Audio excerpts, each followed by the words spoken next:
Welcome to Rings and Things, where we discuss Tolkien adaptations and texts.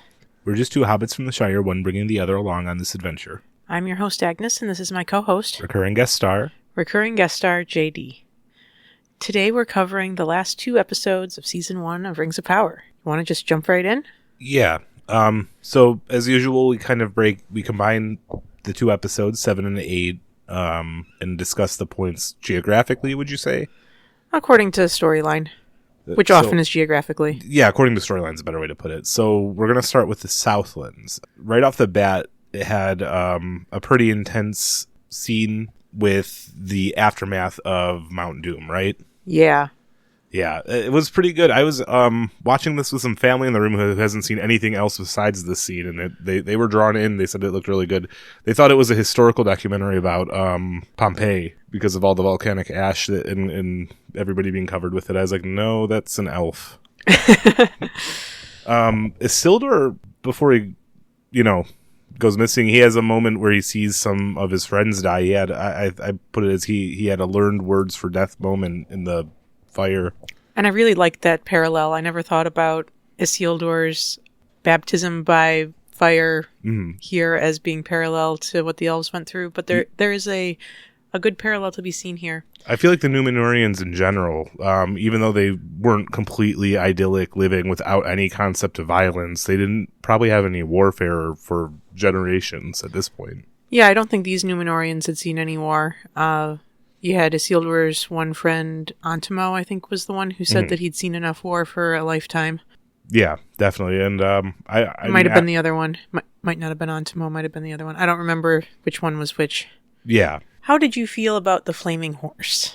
Okay, so mostly scared. That'd be really scary to be around, but I do feel bad for horses when they're hurt or, in distress. I don't want to see them suffer. I just don't want them to hurt me. But it seemed especially it was gruesome pretty brutal to me. Yeah, especially brutal. I don't know why it just struck me with the horse that was the image that was burned in my brain of all of everything in that scene. The flaming horse was what I walked away with. Yeah, no, it was really it was brutal to see. I definitely think that paying attention to things like that, like if it showed just a bunch of soldiers getting burned, like that's what you expect, but kind of like the unexpected collateral, showing the damage beyond that is always a good way to kind of really make an emotional punch for a scene like this. Mm-hmm. It seemed to me really fast for Bronwyn to be up and about. I don't know, maybe it was the magical elf seeds that Arondir put in her wound, or maybe it was Maybelline. Yeah, I didn't catch that when I'm watching it, but you're exactly right. That was a pretty grisly wound, and even with like proper surgery protocols, I don't think it would be advisable for her to be moving around like that. But she wasn't the only one who was wounded. Yeah. Halbrand got a nasty wound to his gut, and they decided Gladriel, right? These wounds need elvish medicine, but how would elves be better at healing wounds if their bodies naturally heal faster and better than humans? Like that, you think an elf like physician? I mean, we already discussed elf physicians are artists because of how their bodies handle wounds, but an elf like practicer of physical medicine probably would rely a lot more on that natural healing than like a human healer or anybody else. I think this is a great point. This line evokes the parallel line from the New Line Cinema movies where Aragorn says that Frodo's Morgul wound is beyond his skill to heal and needs elvish medicine. Mm-hmm. And in that case, this makes sense because of the spiritual nature of the wound. It's a special Morgul wound. Maybe this was a Morgul spear. I don't think that we have any reason to believe that this was a Morgul spear. Given the mundane nature of this wound, I agree that this line doesn't particularly land well. Mm-hmm. Even if it's like a severe but non-spiritual wound, like it doesn't make any sense. The only thing that would make sense is they might not have the medical equipment on standby for what he needs, but he can't be that badly off if he's able to walk and ride as usual. Because he's getting from this battlefield all the way to Eregion. That's not a short ride. It just dawned on me. The Galadriel understood that the wound was more damaging psychologically. She was saying it's a flesh wound. She's saying that he needs a poet. She needs some. Halbrand needs someone to sing his wound closed. Yeah, he needs mental health, PTSD aftercare from this wound. But then again, wouldn't like everybody, like we just said, this is an extremely traumatic looking scene. Yeah, and I mean, Halbrand does need a therapist, but I don't think that's his primary concern right now. Yeah, I'm just saying, like, if I was seeking serious mental health care in the Second Age, I would look to the elves first. Definitely. Yeah, certainly, they got some good artists. It heals the soul. Maybe Galadriel should just put some seeds in Halbrand's wound. Yeah, that's seemed to work really well for Bronwyn. So I do, even though we were just joking about how he's walking and riding, I do like a wounded warrior or somebody walking after and they're limping. He's walking out weak or injured by something they shouldn't have survived at all is like something to be celebrated. I think it's a very moving type of trope that a lot of these pieces of fiction deploy. And modern ones, like they'll show like at the end the character you thought like died come out in a wheelchair too, is another modern example of that. Mm-hmm. So you thought this was pulled off well? Galadriel being concerned about the wound maybe wasn't, but I did like, I don't know, Halbrand coming out triumphantly and being able to move. For a second there, I thought like the wound was so bad that they were going to have trouble moving him, like you mentioned. So seeing him up and at it kind of shows how much he could take, I guess you could say. The speech Muriel gives is concerning to me, where she scorns pity, vows revenge, and names herself in Adunaic, which is the Mannish language of Numenor. Faithful royalty would usually take an Elvish name. Mm-hmm. And I could buy the take that maybe she's doing what's culturally acceptable because she's a product of her society. Or maybe in this moment, she's contemplating turning away from the Valar. I just saw the speech as just showing, again, like the gravity of this battle on all of these characters. But she was only out here because she saw that those petals falling is a sign of the Valar, right? Approving for her to go. Yep, and now that things have gone badly, now she's got all this hard talk. Yeah, and I could see the argument that she might be contemplating turning away from the Valar because she kind of went on the trip because of what she considered the Valar sending her, or it was their sign that gave her the go-ahead in that change of heart. So that those two put together, I just thought it was like just one thing, but I didn't consider it on that deeper level at all. Concerning is definitely a good way to put it. I like it when the Southlands turn into Mordor. Yeah, I didn't know the Southlands were exactly Mordor either. I mean, I knew they were close. Like the Southlanders in the Lord of the Rings movies were the humans who lived and worked with Sauron, but I thought there was some sort of degree of separation still between the lands, the Southlands and Mordor. Nope, the Southlands are exactly where Mordor is. Yeah, so that was a complete shock to me that's exactly Mordor now. Like, I didn't see it coming, like, even with my minimal knowledge, which I think is made it a really interesting and good reveal. And I think this is exactly the type of thing that a long-term fan is probably going to take some more issue with, because he will have seen it coming the whole time, and then it's got this reveal, and it feels overdramatic. Yeah. Like I said, I do happen to like it. I like how the words are revealed. I think it comes off really cool, but I've heard some criticism of this, and I think this might come from being a long-standing fan versus being a new fan. And I think this is a great example of maybe some quality in the show that's overlooked by those who are too familiar with the lore. Well, it's such a delicate balance because this show ultimately has to cater to people who haven't even watched the movies but have heard of Lord of the Rings, or, are watching with somebody who's knows the movies. So it could have people who know nothing at all about the lore of Lord of the Rings, all the way to people who, have done deep dives into the Silmarillion and the other book, the Middle Earth book, History of Middle Earth. The History of Middle Earth. And they kind of have to balance being a good show for both of those people, or try to at least. And it's probably going to land somewhere in the middle, which is why, again, like you said, like my level of knowledge is pretty much somewhere on the middle of that bell curve for Lord of the Rings. I probably know there's probably about as many people in the fandom who know more than me than don't, I would say, at this point. I feel exactly 50-50, maybe. An interesting selection of information. That is true, yeah.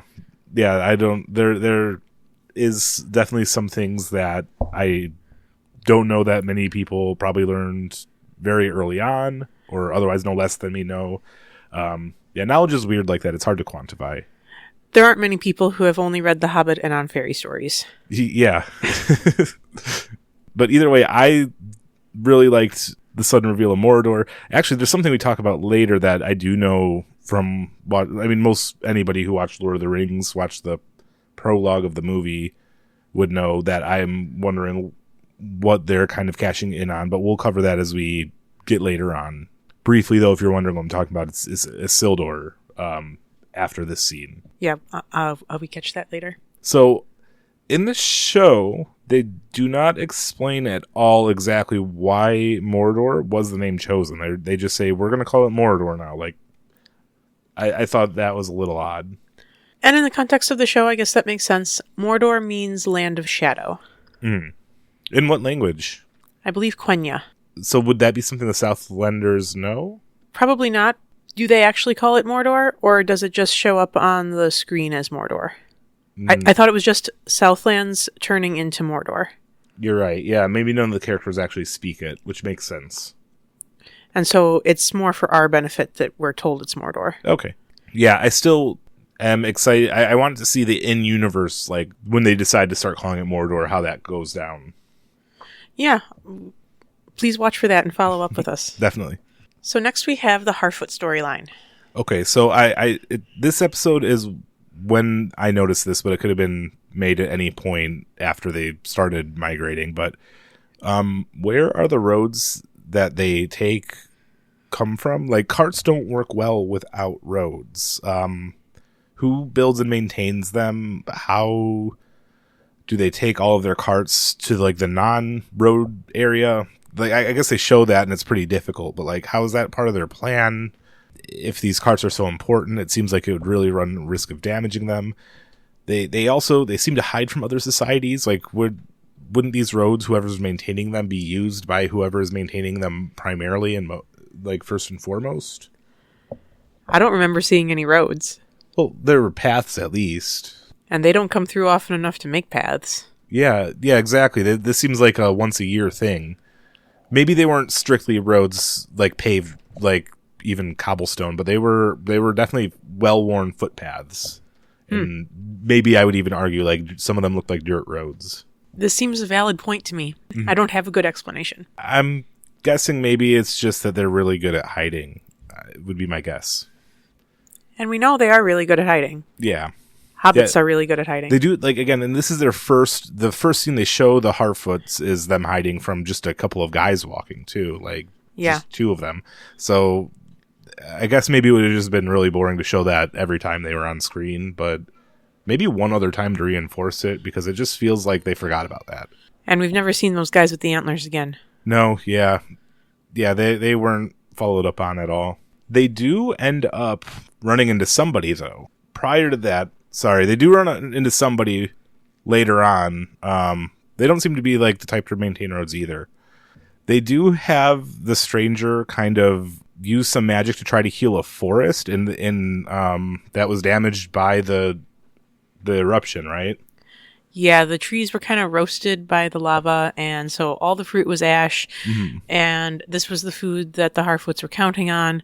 Now they have no food and a bunch of hungry hobbits. Yeah, and they have him like chanting or screaming some like strange ritual to try to heal the tree, and then it ends up like minorly injuring them, and that's really where they draw the line. It falls on, is it Poppy and Nori both? I don't remember precisely. I think it's Poppy and Nori both end up getting limb of the tree falling on them as he's like mending it, but it just doesn't look like healing magic. It looks like he's like doing some sort of dark incantation. I like it. I'm not criticizing. It's terrifying, but it feels very primal, which is good for his character. Well, he doesn't really know how to wield his magic yet. Yeah. And I remember thinking that it was kind of their own fault for getting the branch dropped on them. Maybe you shouldn't go under a tree someone is doing magic on. Yeah, I would have definitely afforded some clearance to this. Yeah, I do definitely feel like it was out of line to blame that on the stranger very much at all. It's like if you were climbing the tree and it shook it and a branch fell on them, it really wouldn't have, nobody would have thought anything of it, you know? Yeah. I think it's that combined with the terrifying presence of the magic, you know. Well, Sadok seems to think it's the stranger's fault. Yes, but the argument Sadok is making is that he injured them and put them at risk, but I don't think he would have made that argument if he was climbing the tree. I think he would have, otherwise the same events unfolded. I think he was saying that was the problem, but he was really scared of the magic, and he definitely comes off as very cruel to send the stranger on the way off on his way because of this. I agree, like, it's ultimately not his fault. I get like he's responsible for a lot and there's a lot going on and this is just weird to him, so he doesn't know how to manage it. He seems like the type who kind of has like a guidebook on how things are supposed to go. Like he'd be a very good like store manager at like a store where there's always stuff falling apart. He does just in this scene seem casually cruel almost, though, in sending the stranger away, and then earlier on leaving the Nori's family to struggle, especially because the stranger was pretty much the only one helping them along. He's really got it out for Nori's family. At this point, yeah, I feel like so. I will say that the restoring of a grove of trees seems like a very good in the moral sense use of magic. Like that seems like one of the most noble uses of magic. It's better than using magic for industrialization. And so the stranger gets sent off and immediately gets intercepted by these cultists. And basically, a lot of stuff happens, but Sardok and the other main hobbits, Nori and Poppy and her family, Nori's family, go back to try to rescue the stranger. I don't think they're trying to get him back to travel with them either, though, necessarily. But they do end up turning around and trying to help him. Yeah. And at this point I noted down, because these scenes, since they're interspliced, are very far apart. But Sardok is a very complicated character because of this, honestly. He really treads the line between kind and cruel in a way that like I don't see a lot, because I feel like I understand when he's cruel, and I do feel like he wants to be kind. I don't know if that makes an excuse for his cruelty, though. I don't know. Every time I think I get a read on him as pragmatic and cruel or fair and balanced, I kind of go back to the other way, you know? Yeah, it's an interesting observation about him. Completely true. Since there's not much of Sardok left, what were your overall thoughts on him as a character anyway? Like you say, he's complicated. Mm-hmm. I really like the ending to his story arc. Yes. And I'll talk more about that later. I feel like that mends a lot of the wounds that his story arc has so far. Yeah, it was almost like a sort of redemption, even though, yeah, I would call it redemption, really, in the end, because also he's only there because he had a change of heart. Yeah, which makes up for some of his poorer decisions, I think. Yeah, you can't really have a redemption unless you have a streak of bad decisions, at least. Yeah. So these strange people that the Harfoots and the stranger run into have like a lot of powers, like magic and Lord of the Rings. I feel like there's not a lot of just regular mages about. Yeah, I would agree. So what are they? What might they be? They're called the cultists. Mm-hmm. We don't really know what they are. Mm-hmm. I would say. I mean, they're creepy and interesting. I need to know more. I need to know where they came from. Like, do they what were they doing before the stranger was there? They seem very intent on worshiping him, I want to even say, but like, were they just kind of hanging around practicing and waiting this whole time? Like, Season 2 will show you a little bit more and give you far more questions than you hoped. Okay. Looking forward to that.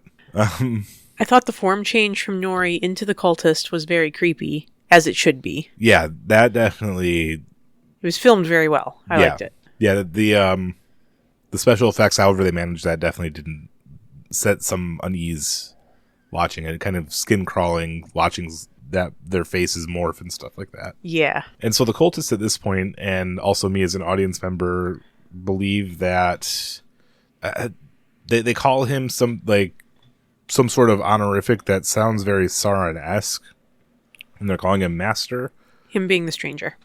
Yeah. So they call the stranger basically what I thought they were saying he was Sauron when they were trying to worship him. I was like, oh, so this is Sauron, because I think I mentioned in the show, but I was sure that somebody in the cast had to be Sauron. I was right on that, but I don't think I ever floated the name. I'll save it for once we actually get to that point. You did float the idea that the stranger might be Sauron at one point. Mm-hmm. Yeah, he would have been a pretty interesting Sauron, especially because we know Sauron's body kind of reforms. So like at first he might kind of be childlike and innocent until his nature kicks in or whatever, which is what these people seem to believe as well. It's like the writers kind of knew what I was thinking and played to it and then shot it down. You know? Well, the cultists thought the same thing as well. You know, and I also said maybe if the stranger had a better grasp on language at this point, he could just talked out the whole conflict, like, hey, I'm not Sauron. Nice meeting you, bye. He'd have to know who Sauron was. Yeah. He doesn't know who he is, so, maybe he is Sauron for all he knows. So once the so-called cavalry arrives for the stranger, as he's kind of, I would say even like being kind of kidnapped by these cultists, not always by physical means, although that happens too, like more like how you would kidnap like a child, like leading them with candy almost. But Poppy arrives and throws a rock, and I feel like this is a great representation of underestimating the power of the small people or the small things. Yeah, I agree. Like in this great like mage battle, a little rock coming from a tree. Absolutely. And it's also fitting because hobbits are known for throwing rocks. It's those little things that they do, that they throw rocks. Merry and Pippin are throwing rocks when they're riding on Treebeard at Isengard. You have all these Ents smashing and tearing down walls and stepping on orcs, but Merry and Pippin, they're throwing rocks. Yeah. I mean, it really fits them. It's I don't remember if there's any point where it's so instrumental or on screen, because there's so much going on in that scene. Is there other examples of hobbits throwing rocks in the New Line Cinema movies? I can't think of any offhand. But yeah, I didn't remember Merry and Pippin either. Like, it is just such a good hobbity thing. Like, if you got to hurt somebody, throw a rock. I remember Merry and Pippin at Isengard for sure. I don't remember if there are other examples or not. There might be examples that I'm not thinking of. Yeah, at that, I feel like there's definitely maybe something I'm missing where Sam may have done it at some point. So in the prologue in the book, it specifically mentioned that hobbits have a very good aim at throwing rocks, and Sam throws an apple at one point in the book.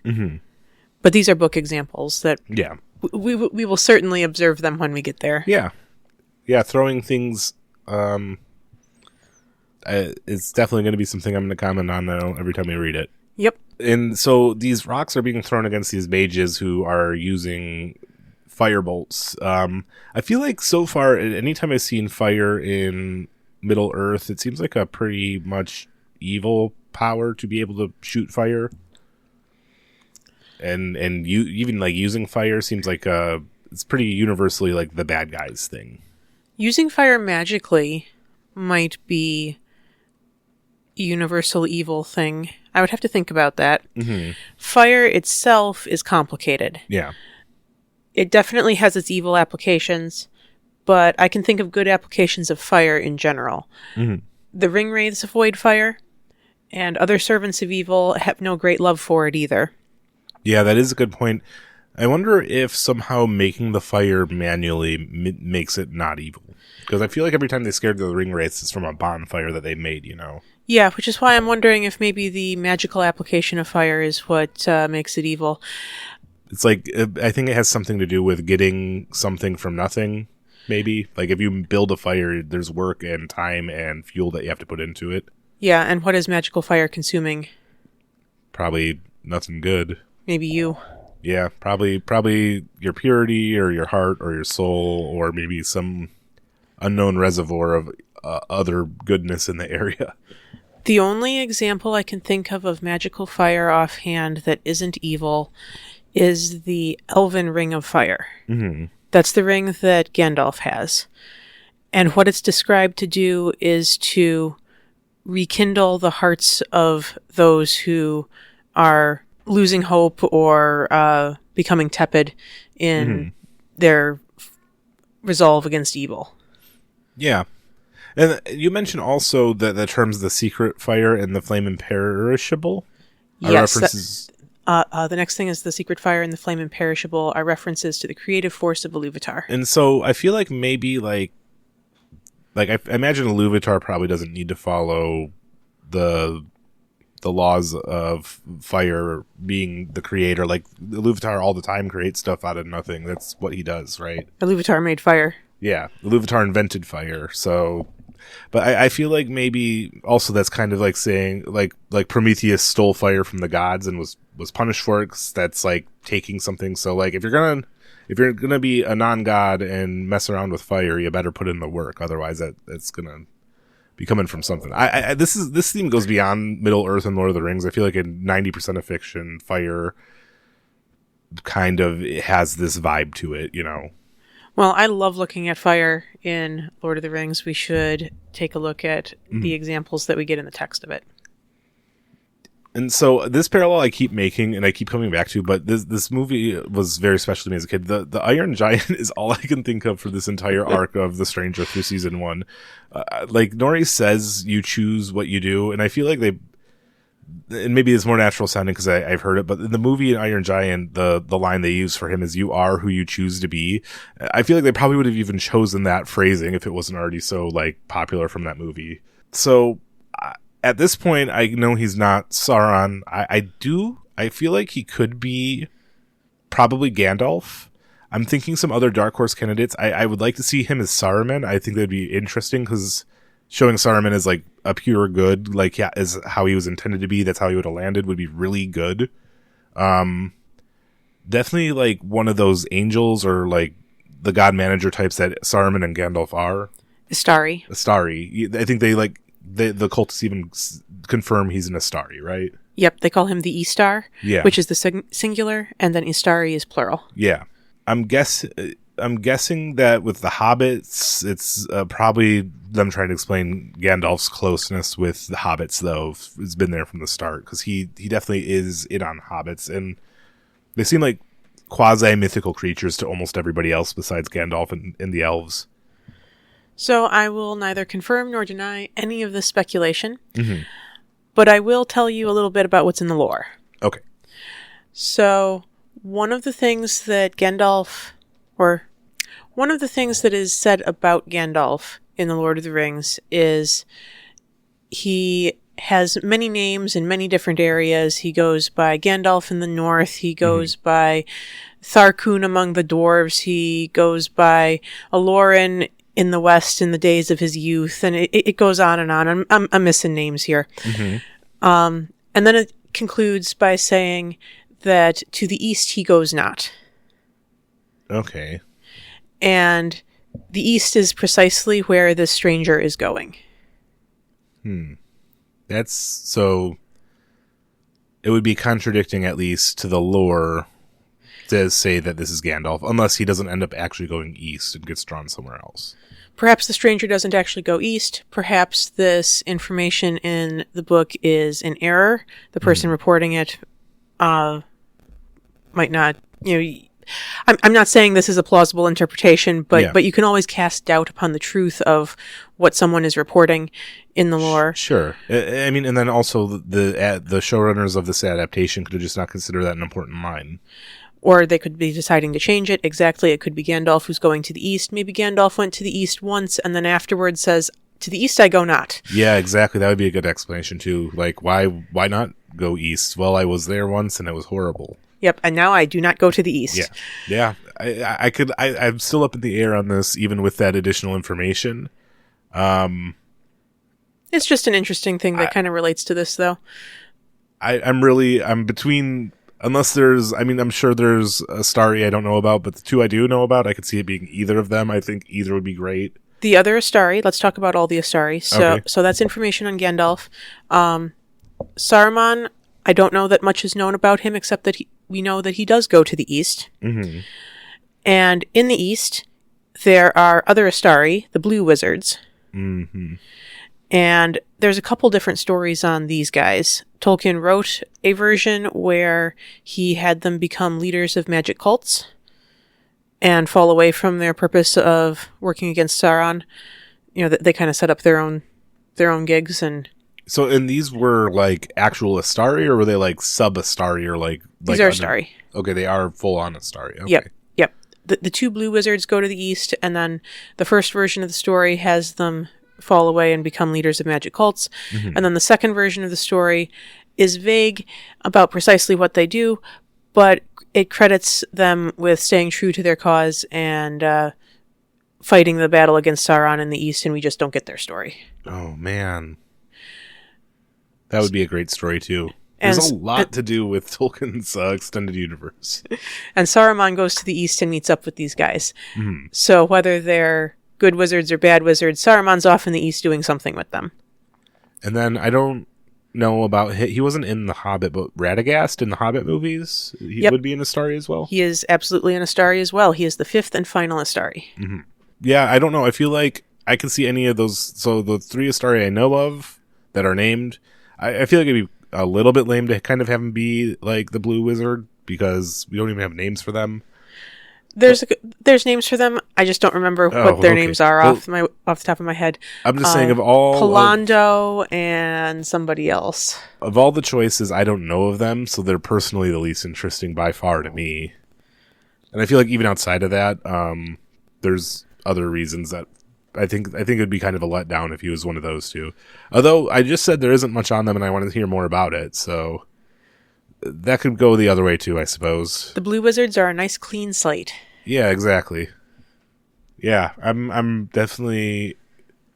I started to catch on, I feel like, later than most. I feel like even people who are about at level of lore knowledge of me might have caught on that this was some, like, this could be Gandalf or Saruman or one of those other magical Astari type. But I was flabbergasted at who this stranger who fell from the sky might be. I eventually started catching on once he started using a lot of magic. But like, his identity is still a big question mark, and I'm very excited to see how this unfolds. And I'm excited to watch. They do save him. He does have his turn, but in the aftermath, Sarduk is fatally wounded. I do feel like this is a good example of how maybe they claim they don't leave anyone behind. Maybe they sit with them until they perish. And I think that's an interesting thought. Taken by an avalanche, bees. Yeah, some of those were just comical sounding too, like over the top. Except they were kind of going to leave Nori and her family behind. They were kind literally. They were kind of literally going to leave them behind too. Yeah. Yeah, it's very interesting. Maybe we could have, if we gotten a more straightforward story without the stranger, or if he disappeared at some point, if they actually fell behind, if maybe they would just have somebody's job would be to go back and watch them die, and then they could say we didn't leave them behind. Maybe. Which I think they show it as a very touching way, but I could see that being like very still cold-hearted in the end.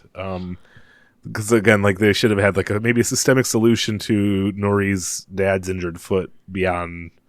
Well, hopefully that doesn't kill you. Regardless, Sadak had a good death. Yeah. He accepts his mortality with equanimity. And I really liked the scene. I really liked how he greeted death and just accepted that it was his time. Yeah, it was absolutely beautiful.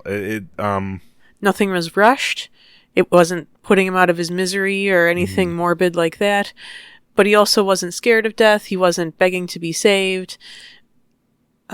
He knew when his time was, and he was ready to meet his end. Yeah, and I feel like this kind of summed up his character really well. Like, he had some grim decisions that he had to make with the calmness. He kind of had that quality to him that he could like face stuff like even his own death and just say, well, let's watch the sunset as it happens, you know. Yeah. And kind of relating to his other decisions makes sense. And it kind of shows, like, even though that was a flaw at times for him, like, it was truly who he was, not just like a false facade or something he was putting on to justify his actions, you know. I feel like whoever you are at the moments of your death, that's who you are. Probably for the most part. I at the current point in my life, I would probably go out wheezing and sniffling to live for another second. Even like I would not be beautiful. I would not be as magnanimous about it as Sardok at all. And so they send Nori off with the stranger at this point. Although that I didn't really get why either, except for I guess they kind of like him and don't want him to have to go off alone. I think Nori feels that the stranger was sent to her for a reason, and that she has some fated, destined part to play with him. Yeah. But Nori leaving is even scarier than, like, Bilbo or Frodo leaving because there's no Shire. There's nowhere to go back to, really. She knows the yearly haunts. Yeah. She could say, I know that it's this time of year I need to meet up with the apples. Yeah, hopefully they're on schedule and everything. Yeah. And that's everything for the Harfoots. So moving on to Khazad-dûm. So they start off showing a tense negotiation scene for the Mithril. That's still a question up in the air if King Durin's going to let the elves have rights to the Mithril. I really liked that they had trading terms and centuries. They said they could hunt in forest for a certain forest for 5 centuries. What would that be? How long is 5 centuries to a dwarf? Dwarves live longer than humans. I'd say it's not uncommon for a dwarf to reach 200. So that's still quite a long time. Yeah, elderly dwarves will certainly be older than 200. I think a lot of the dwarves going on Bilbo's adventure were like around 150. Oh, yeah. Yeah, so 5 centuries would be still a significant amount of time, like over a lifetime for a dwarf, though. Yes. Yeah. Yeah, and I'm again, to the elves, they probably didn't think much of 5 centuries. No, probably not at all. Elrond is very silver-tongued, though, when he's negotiating with the dwarves. Yeah, I mean, this is that little detail about being a poet kind of fits in well with him being a diplomat as well. Yeah. I really loved, again, his interest in poetry. I think that's just I don't see that a lot in fiction and the shows I watch. Like, there's artist characters, but there's not very many poets. Can you remind me where he was interested in poetry? The very first episode, he was writing a poem. He was writing a speech. He was writing Gilgalad's speech. Maybe. Right? I know he wrote Gilgalad's speech, but I thought he was working on something separate from that. But maybe I'm forgetting it. Yeah, I feel like he was writing a poem in the first episode, and then also later, around that time, maybe by the second episode, separately was writing a speech. So, I mean, like, this transition from, like... He's definitely wordy. I feel like elves would definitely not have a distinction between poets and diplomats anyway, really. Like, they would expect... Being a poet would probably be in the like, a requirement of being a diplomat. I think that's a very fair assessment. So they mentioned... Somebody calls him Elrond half-elven? Does he have a non-elf mom? He talks about his dad a lot. He's got some wild ancestry. Okay. So Eärendil is Elrond's dad, and Eärendil was part elf and part human. Okay. Elwing was his mom, and she was part elf, part human, and part Maya. Oh, okay.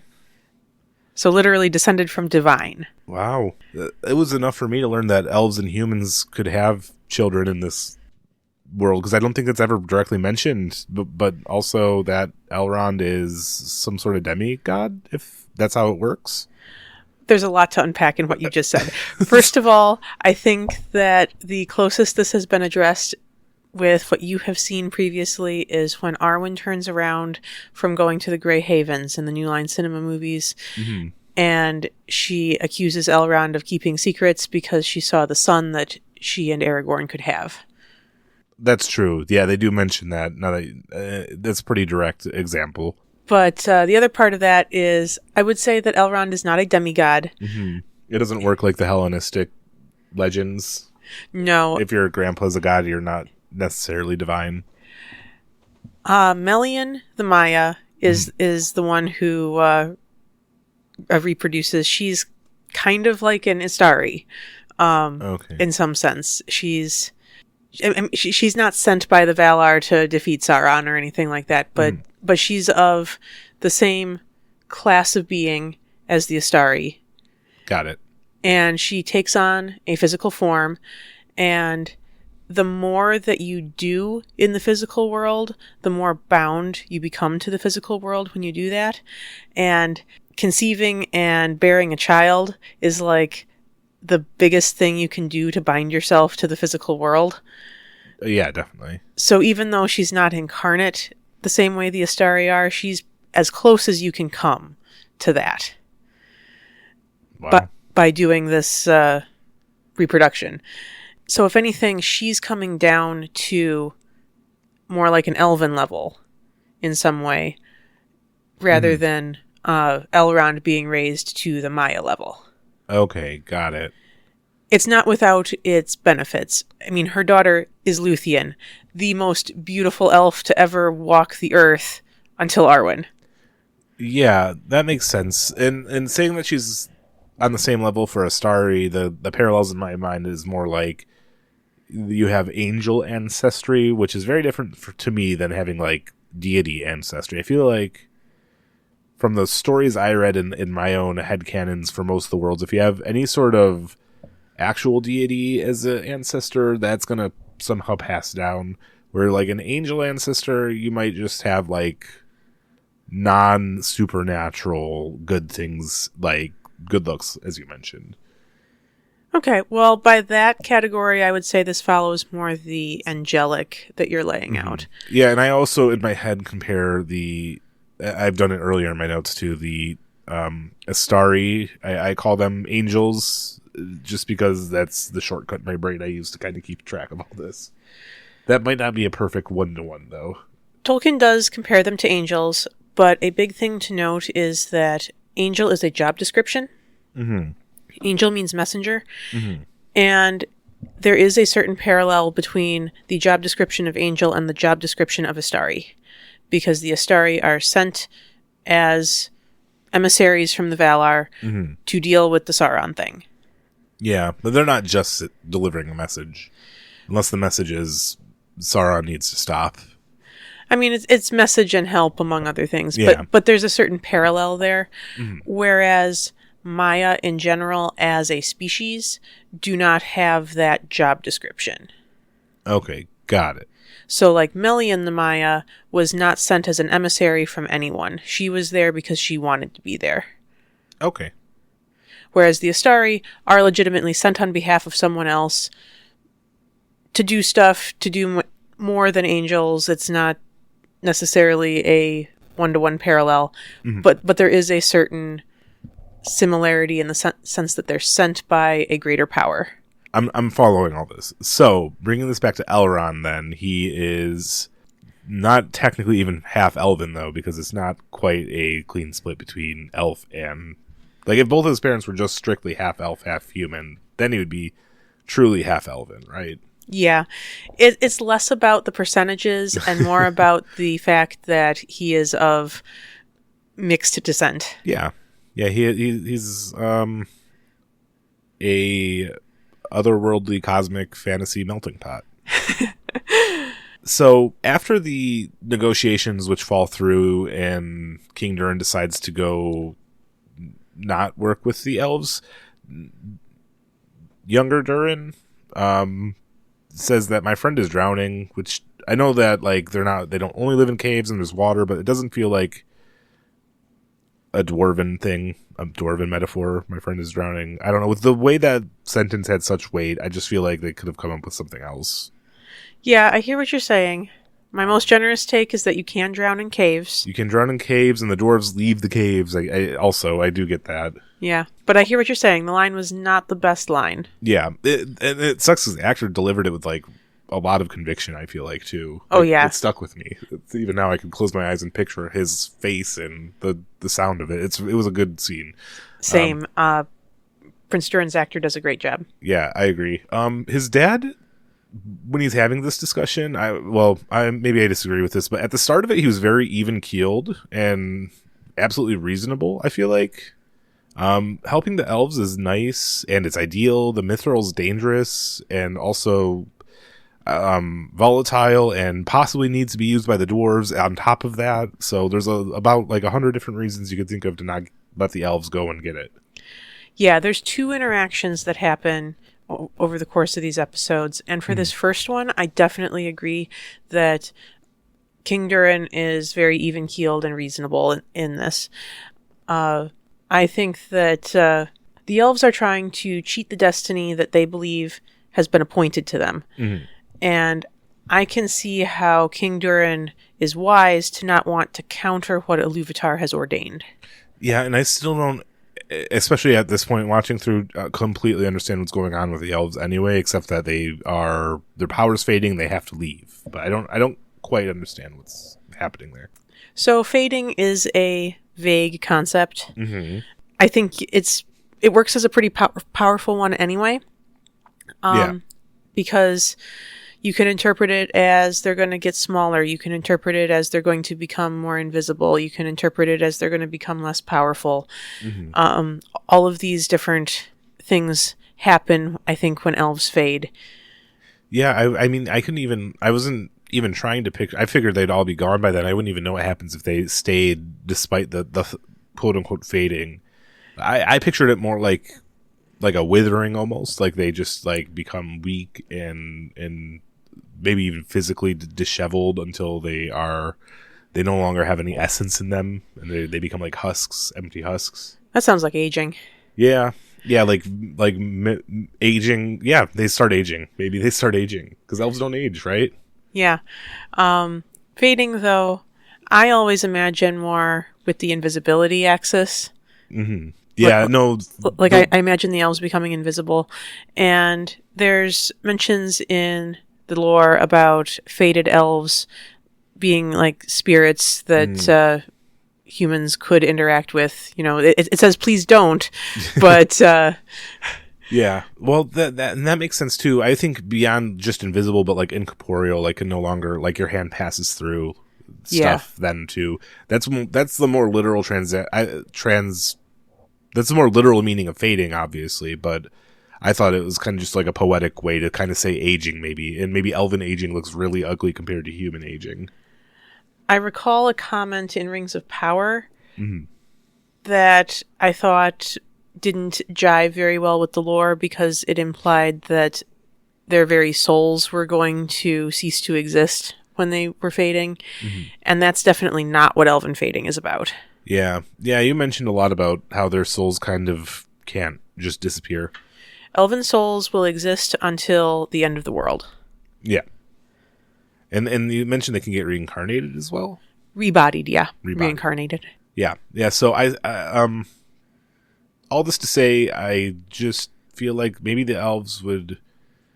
And I guess maybe since King Durin understands too, maybe this is a moot point. He understands kind of what they're going through. And so, but I feel like they didn't clearly express what was going to happen to the elves, so the stakes were kind of mixed. Obviously, it was dire in their eyes, but like, what does it actually encompass? They don't go into detail on it in the show, at least. No. I really liked Prince Durin's respect for a king's authority and what kind of example they should be teaching their children. Yeah, when he's talking with his wife about not going behind his father's back and stuff. Yep. After the discussion, yeah, I agree. It's just really good to kind of always lead by example with morality anyway. Anytime that's like shown, and I feel like that's a very common theme, is like you have to embody. You can't just like think you have to do to be a moral person or dwarf or being I feel like that's very common in Tolkien's works. Yeah. The thing that mostly struck me about this was the parenting aspect of it. Mhm. Oh yeah. That they had to do the right thing to teach their children how to respect a king. Yeah, definitely. It's always like a very good way to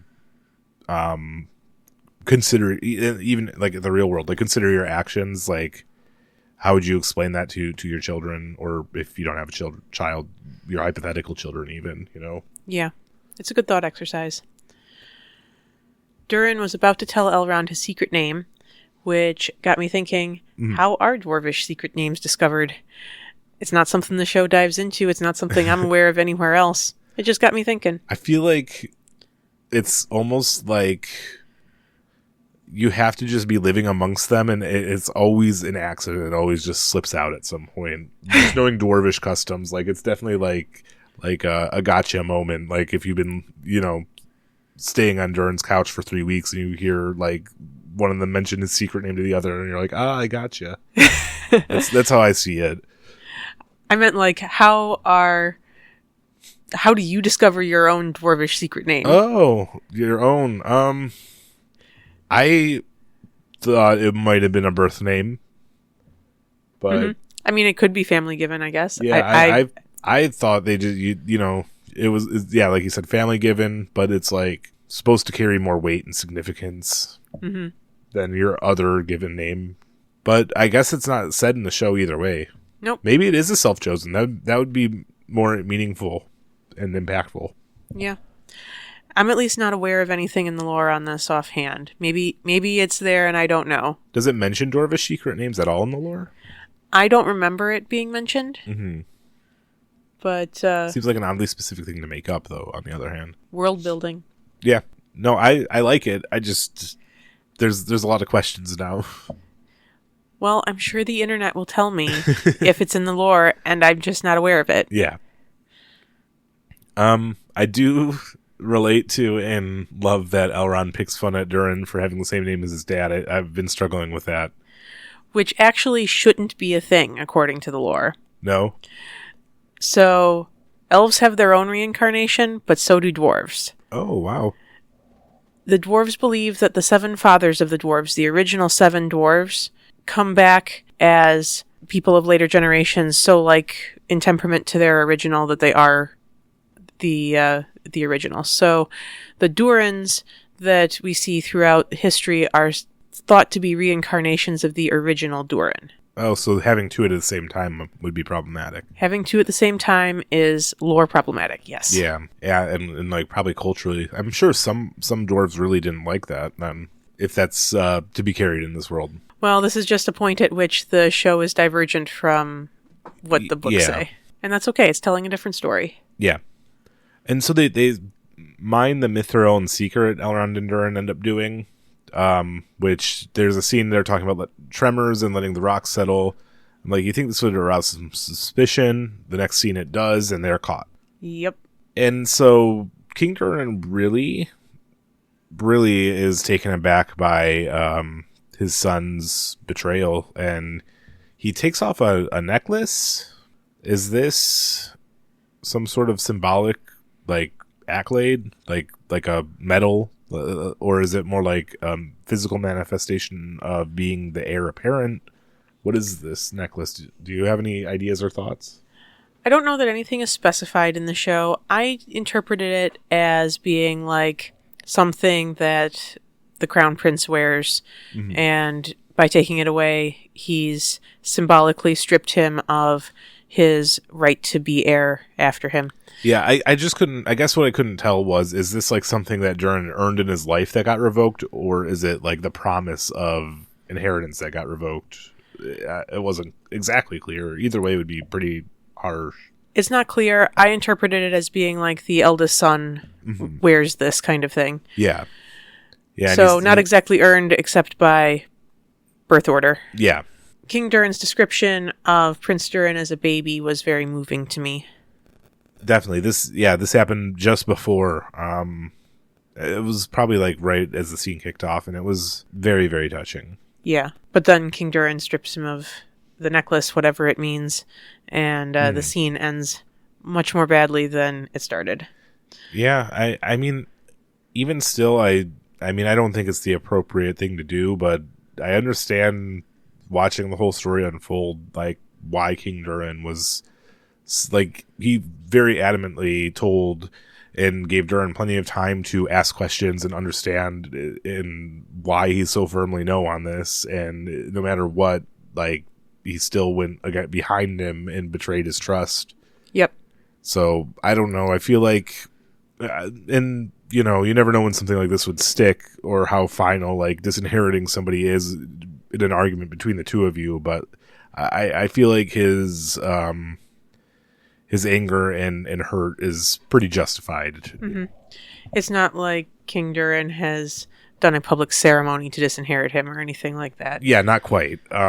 The last scene we get in the Khazad-dûm storyline is Disa being super suspicious. Her speech just drips of festering evil. Ambitious, ends over means, selfish, as she's talking about, you know, getting the throne for themselves, and yeah, and it's a really bad speech. I didn't get this vibe from Disa until maybe like these last two episodes at all. I got her as like a kind and homely type of person. Yep, same. So I don't know, it seems out of nowhere. I feel like, again, this might be the influence that the Mithril has. It almost has like a corrupting influence similar to the Ring. We're going to cover this more pretty soon. I didn't realize how one-to-one that comparison was. I didn't realize the Rings of Power were made of Mithril this whole time. Galadriel's ring, canonically, is made of Mithril. Mm-hmm. I don't know that it's said whether the other ones have Mithril in them or not. Yeah.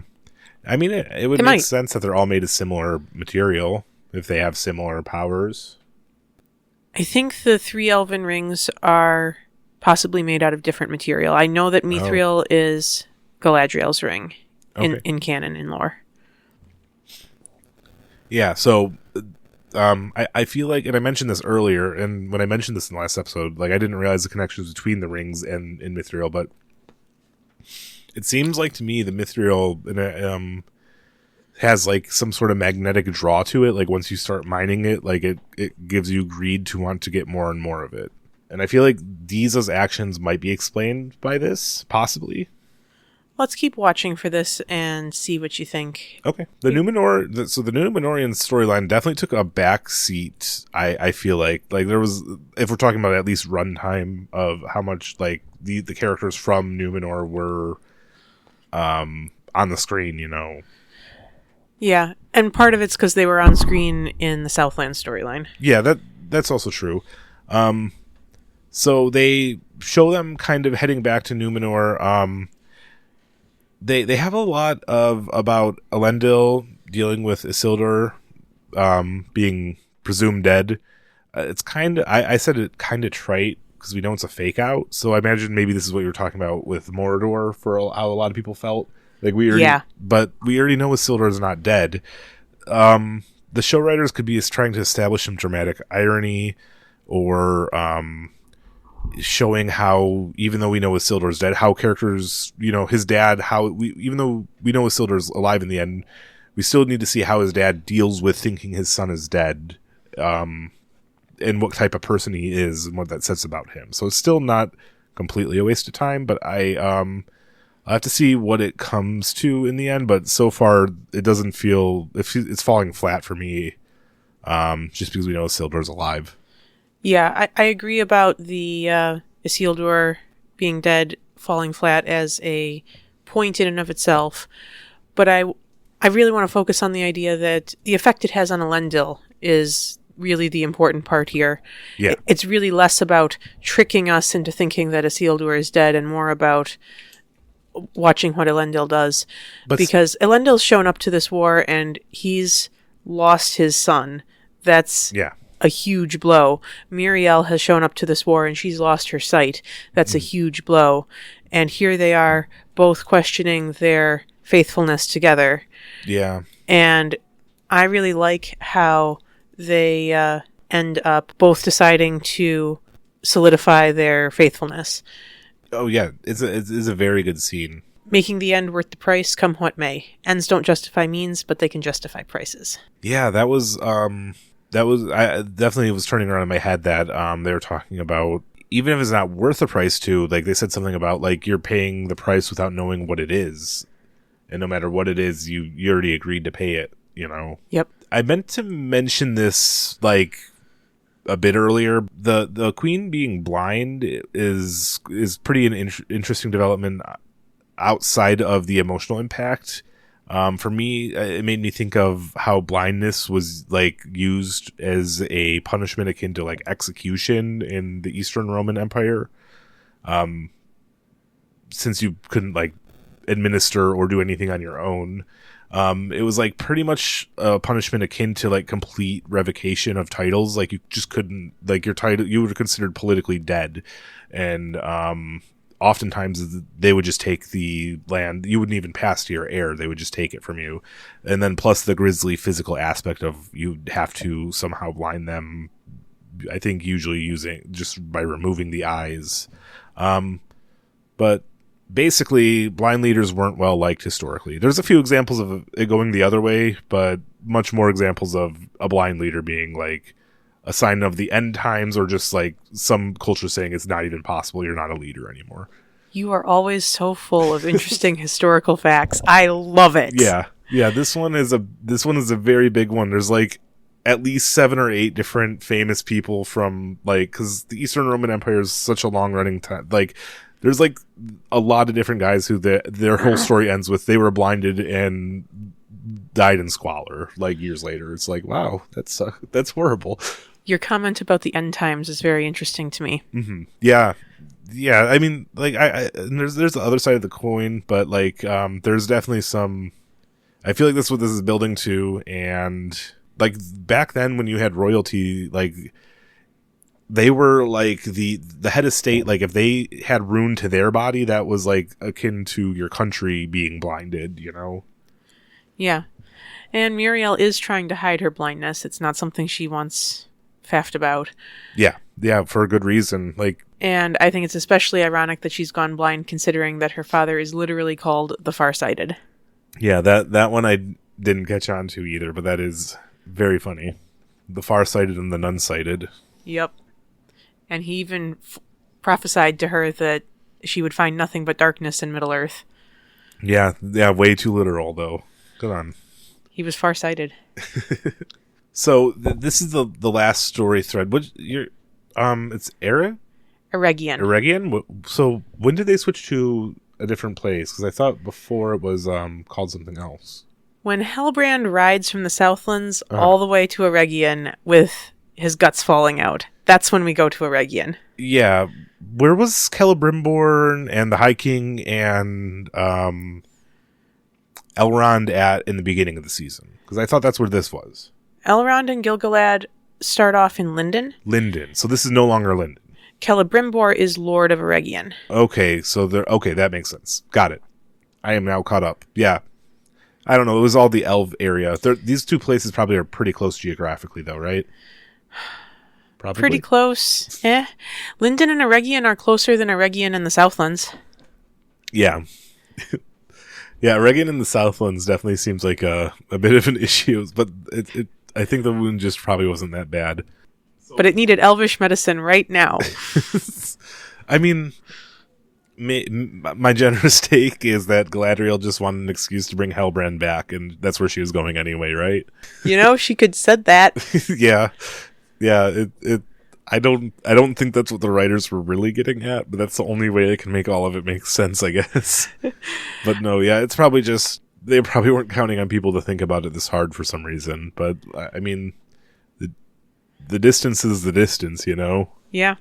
And normally distances don't bother me. Normally I play pretty fast and loose with the geography of a thing. Mm-hmm. But I just have a sense of this one, and this one bothers me. Especially when you're talking about transporting a wounded person across the country, you know? And I think that's what bothers me. Like, if you get an army to show up a week too soon, I'm not really going to notice. I'm not going to care. Mm-hmm. But the clock that is on Halbrand's health sets the distance in stark relief for me. Yeah. So when they arrive at Eregion, I get the vibe that Elrond and Galadriel, when they first meet, are definitely just friends. There's no real romantic tension or chemistry from either of them that I'm sensing. This combined with my feelings earlier, like in episode 1 of the show, I still stand by Elrond. Seems like he had a huge crush on Galadriel, but I feel like that was never like followed up on, like in the universe, not like by the writers, but by Elrond, you know, and everyone is just far too busy for that sort of thing now. I really liked hearing your follow-up takes on this. Yeah. Thank you for sharing those. Yeah. So this is definitely, I'm really trying to cover the points as they were and mention how I felt, but Halbrand sneak up on Celebrimbor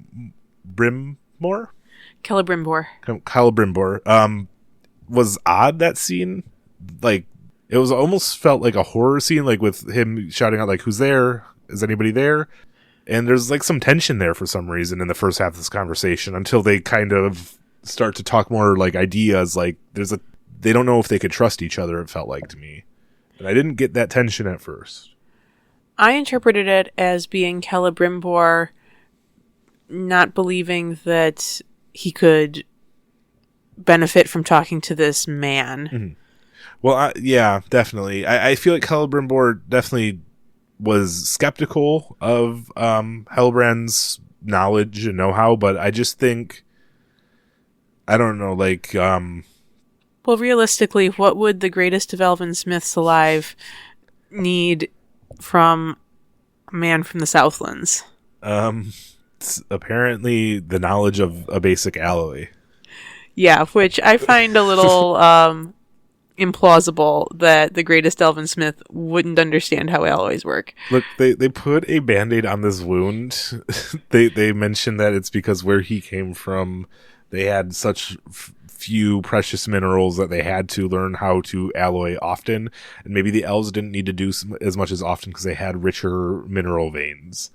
So the alloys were less important. But I think the idea of an alloy at all should have at least been known to Celebrimbor, which it almost seems like he barely even knew what an alloy was. So they mention here the Mount Doom destroyed some trees. The High King does. I can never keep his name in my head. The High King mentions that they need to leave, though, because the trees were destroyed by Mount Doom. Or it was expedited, their need to leave. So let me clarify. Going back to that apocryphal song of the roots of the Hithyglir, supposedly... You're talking about the creation of Mithril myth? Yeah. Supposedly how this goes is that there was a Silmaril in that tree that the elf and the Balrog were fighting over. The Silmarils contain the light of the trees of Valinor, and that light got imbued into the Mithril. The light is supposed to stop the fading. The trees were not destroyed by Mount Doom. They were destroyed by Morgoth back in the prologue of the show. Okay, so the trees that were destroyed by Mount Doom just now weren't what they were talking about when they said we need to hurry. I swore they said, like, because of Mount Doom, our timeline got cut short. But maybe I misunderstood something. Maybe I'm forgetting a line as well. The tree in Linden, maybe, is what they're talking about. Mm-hmm. There's the yellow tree in Linden that has the black growths on it, that somehow they know to interpret as being the sign of how quickly they're going to fade. It's not well explained. There's a lot of trees going on, is the problem. Yeah, there's very many trees. I mean, I get that it's a little bit Tolkien's fault, but this is a very tree-focused work. Yes.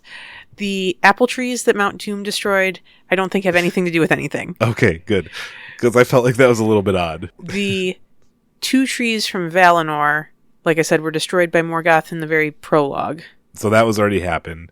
That happened a long time ago. And then the linden tree that has the sickness is the thermometer for how quickly they're going to fade for some reason. Okay, I do think they mentioned that Mount Doom somehow expedited the tree in Linden. Maybe that's. And I thought they were talking about the apple trees. Yeah, no, they're not talking about the apple trees. They're talking about the linden tree. Okay, got it. So in this discussion, Elrond kind of uses the words of the kings that the king used to kind of manipulate Elrond into trying to ask for the Mithril. He said, hope is never mere, even if it's meager. I feel like Elrond is actually trying to use hope at this point rather than Elrond wasn't actually saying he didn't want to ask for the mithril because he didn't think they would listen. He felt like it was an affront to the dwarves and not their right to ask for it. So he wasn't really saying, even though this was the reason he was giving the king, like, I don't think it's going to work out. He's saying, like, I don't think we should be asking for it, is more the vibe of why I got Elrond didn't really want to ask the dwarves for it.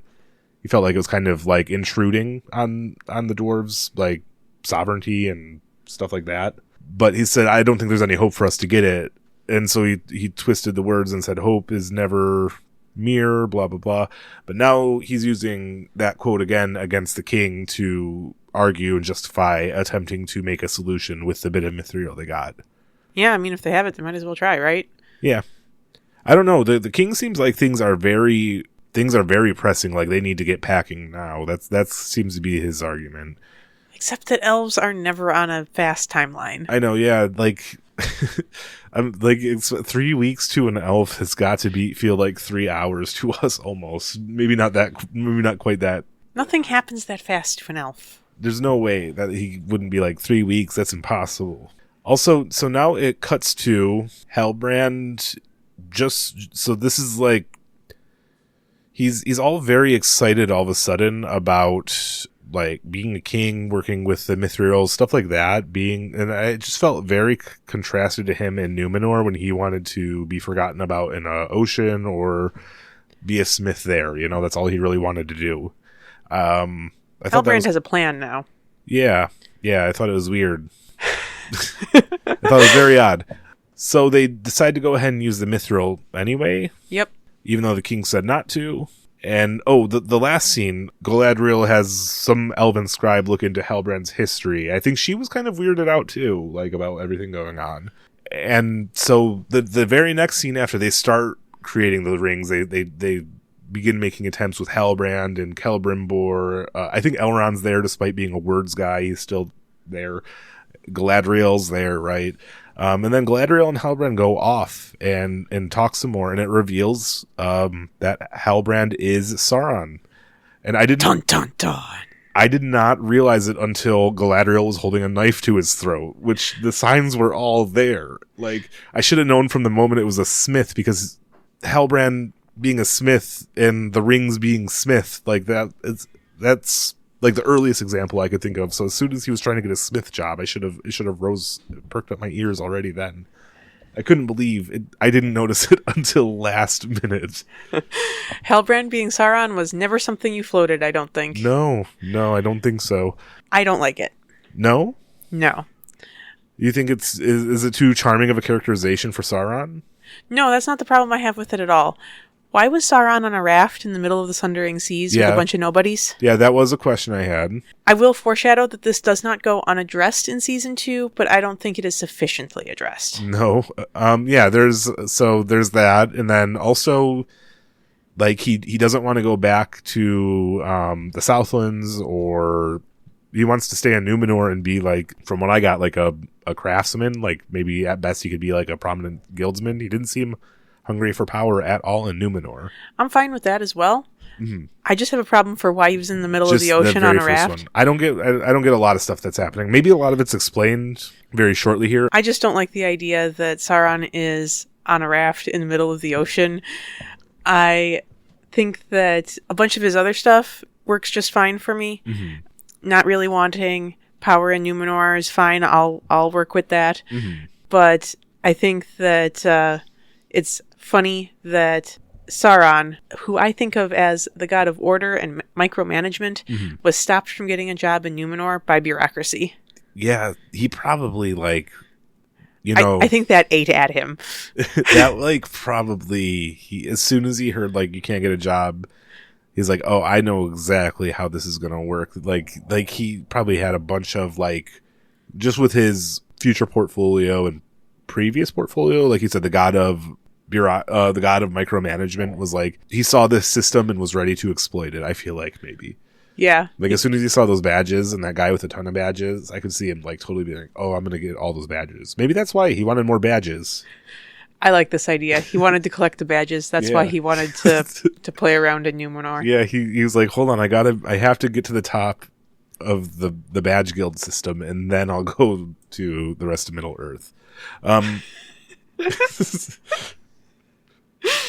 So he enters Galadriel's mind and seems to like be trying to manipulate her with her memories. Is he this like Sauron magic corruption? Entering somebody's mind is already pretty magical as it is. I think he's trying to make her feel responsible for his actions, and he's also tempting her with the power that he's offering her.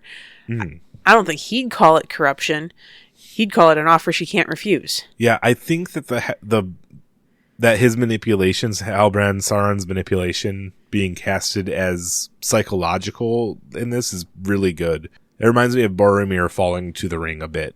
Like that he convinced him using his own thoughts and ideas, you know. Yeah. He's twisting Galadriel's words and memories to his end. I also think, like, you know, sometimes the rings, the corruption powers seem magical versus like a regular human person can exert some level of manipulation using somebody's memories and words against them in this way. Like I got like, you know, Halbrand had win in her mind, but like his arguments could have been made just by like talking with him, you know, talking. And like that just felt like a very human form of manipulation. And I loved everything about this entire interaction between them. I don't like Halbrand being Sauron, but I love everything about this Sauron, and Charlie Vickers does an amazing job playing it. Yeah. If I just divorce it from the fact that Halbrand was Sauron, everything else is amazing. So, and the only thing about that is Halbrand was on the raft for no reason. Yeah. That was the biggest thing, at least. Yeah, pretty much. I could see more, but I don't know. I'm definitely have some questions. I'm gonna have to watch more of the show and see how they answer some of them. Yeah. But I do really like the Sauron they build up here. Yeah. Specifically, something that stood out to me from their interaction, Galadriel and Sauron, was that Galadriel tries to walk off from Sauron as Finrod. Mm-hmm. And when she does that, Sauron gets angry at the defiance. Mm-hmm. And he transports them to a raft where she can't walk away. He tries to take that power from her. She asserts her ability to still control herself, and he tries to take that ability away from her. I just want to point out, she could jump off the boat and swim away. I feel like the show writers did not want to reference that. Maybe they realized what they did. And they're like, wait. But this would have at least made it artistic. Yeah, they could have called back to it. That would have been pretty cool. Yeah, Galadriel walking off, and also this being casted as like a psychological manipulation, and then like also Halbrand making it so she can't, really gives me like classical like male manipulator vibes from Sauron, like, you know, the gaslighting boyfriend archetype, you know. We're going to get so much more of that in season 2. Oh, yeah, that's definitely the vibe he's giving off. I like it. I'm not complaining at all. It is such a good way to show a villain, you know, like, and also this kind of goes into the next point that he's justifying himself. First of all, we don't get that at all in Lord of the Rings. We don't hear what or why Sauron's doing what he's doing. He's, you know, he gets to speak his convictions and arguments, and he's, for lack of a better word, buying his own lies and deceit. You know, he's tricking himself too. Yep, exactly. He is the ultimate deceiver. He can deceive himself, and I love the arguments he uses. They seem so spot on for my lore understanding of who Sauron is. I mean, I thought Galadriel was going to fall for it for a minute, between how she seemed to swoon for him for a minute, just like, and then also like how convincing his argument seemed. Like there's a lot of push and pull, whereas like, is Galadriel about to get corrupted? Like that can't happen, right? Yeah. But I'm glad she doesn't fall for it. Yeah. Villains aren't villains in their own eyes. Yeah. Sauron is absolutely wrong, but he's so convincing about it, and Sauron should be. Yeah, definitely. I mean, how else is he going to get, you know, like they established that he gets like a huge amount of followings and political alliances and stuff. Exactly. He's called Sauron the Deceiver, not because everyone sees through his lies. Yeah. So, and you know, another thing I'd like to touch on that you mentioned again, like, and I briefly, but like, her trying to walk away from him was the smartest thing she could do. Like, I'm not even going to listen to this, because anything else that could come from it, like, there's, you know, like, there's a point where if somebody is trying to trick you and deceive you, you should just leave. right? Like, if you can tell that's what they're doing, there's no point in listening to the deceit. You can only go down from there, you know? Yeah. If they're, like, absolutely, purely, like, definitely, like, acting in the way that Sauron is here. Mm-hmm. But the thing that makes it complicated is that Sauron can be redeemed if he changes his actions. Yeah, that's true. He chooses not to be. Okay, and that's another thing that also makes us feel like the stereotypical, like, bad boyfriend is, like, they always, you hear, like, say they promise to change to get their ex back, you know? Like, I feel like this is really the archetype they were going for when they made this character. And I think they do a great job with it. Mm-hmm. It's Sauron who chooses not to be redeemed because he doesn't choose to actually improve himself. Yeah. I love what he does, equating saving the world with ruling the world. This is exactly the kind of flaw that Sauron is never going to repent from. Yeah, and like, so that is what caused him. That's the point where he tips his hand and Galadriel walks away. Yeah. Like, that's when she should walk away, because that's when she knows that he's not actually looking for redemption. Yeah. I mean, he might believe that he is even wholly and earnestly, but he is doing exactly the same thing, you know? Yep. Ruling and saving are not the same thing, but of course they would be to Sauron. Yeah. Yeah, like, how am I supposed to save everybody if I can't be in charge of everything? Yep. He's a micromanager. Eventually, Galadriel wakes up to Elrond, and Halbrand Sauron is just gone. They decide that, and they weren't originally going to make a ring, they were going to make a crown of power, which I am really glad that I know that, like, I feel like rings are much better than a crown of power. That just feels like it's dripping with possible, like, corruption, which I think they kind of hammer in on, and they also say that they can't quite make a crown because of the material they have. They said 1 corrupts, 2 divides, but with 3 there's balance. Yeah, I mentioned this too. This one's a bit more of a stretch than my last one, which was a direct example, but there, in the other Rome, the Western Roman Empire, there was a triumvirate power, which wasn't on purpose like a separation of powers, but it was a balanced alliance with 3 noblemen. This was Caesar. This is how Julius Caesar came to power. And as soon as, so they were said to be a good alliance because each member had a personal agenda and needed the support of the others to achieve it, and they could check the ambitions of the other 2 in the alliance. But once one of them died, once Crassus died, that caused the civil war with between Julius Caesar and Pompey. So that eventually led to Caesar being a dictator. So 3 being a balancing number is really good if you keep it at 3. Well, hopefully one of the Elven Rings doesn't die. Yeah, I feel like that might be it's pretty safe. I think this is a really cool parallel. Mm-hmm. There's no reason given for there being 3 Elven Rings in the book. Mm-hmm. It's just 3. Yeah, I mean, there's also a more contemporary example of the Founding Fathers thought 3 was a good way for systems of power, the, you know, judicial, executive, legislative branches of government, stuff like that. That was actually one of the things I was thinking of when I was reading your note about Rome. Mm-hmm. But U.S. political system was probably not an inspiration for Tolkien's choosing 3. Probably not. But I feel like the reason that the Founding Fathers picked 3 and Tolkien did might have both been Rome. Maybe. They were both... I know the Founding Fathers were really into Rome, and Tolkien was at least more likely to pick that than the separation of powers in the United States. Yeah, I think Rome more likely than the U.S., but honestly, I think that it was probably just because he felt like it was a fitting number in the end. It wasn't always 3 rings for the elves. He went through several versions of this where there were different numbers. He played around with different things.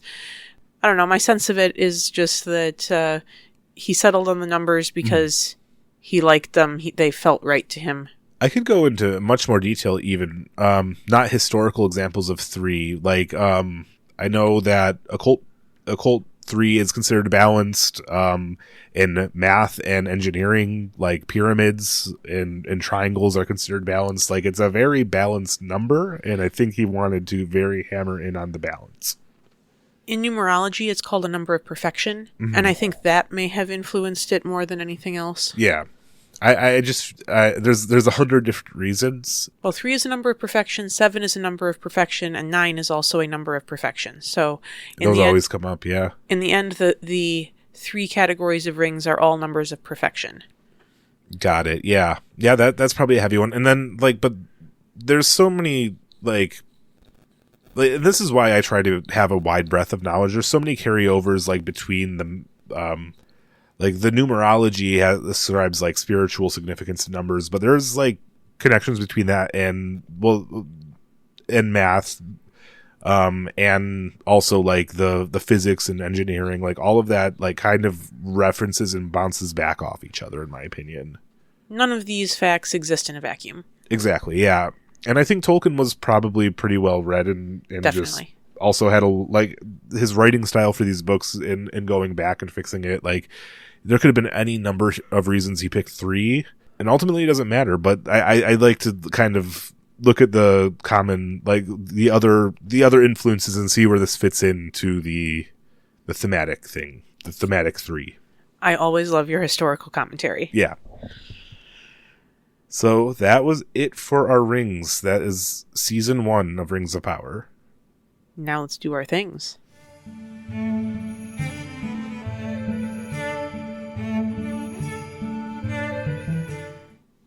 We bring you some quotes today. So Sadok mentions that he's I think he says likely speaking little words so the tree can understand, in reference to the stranger.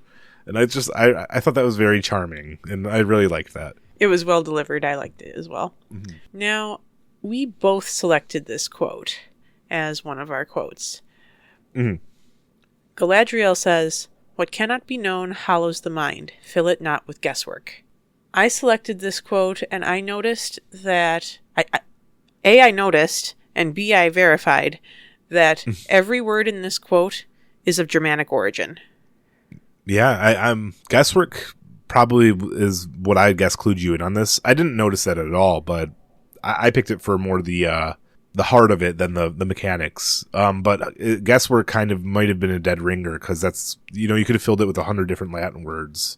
But guesswork feels very Old Englishy Germanic, that compound word. It was all the one-syllable words, mm-hmm. and then hollows, I think was what clued me in on it. Yeah.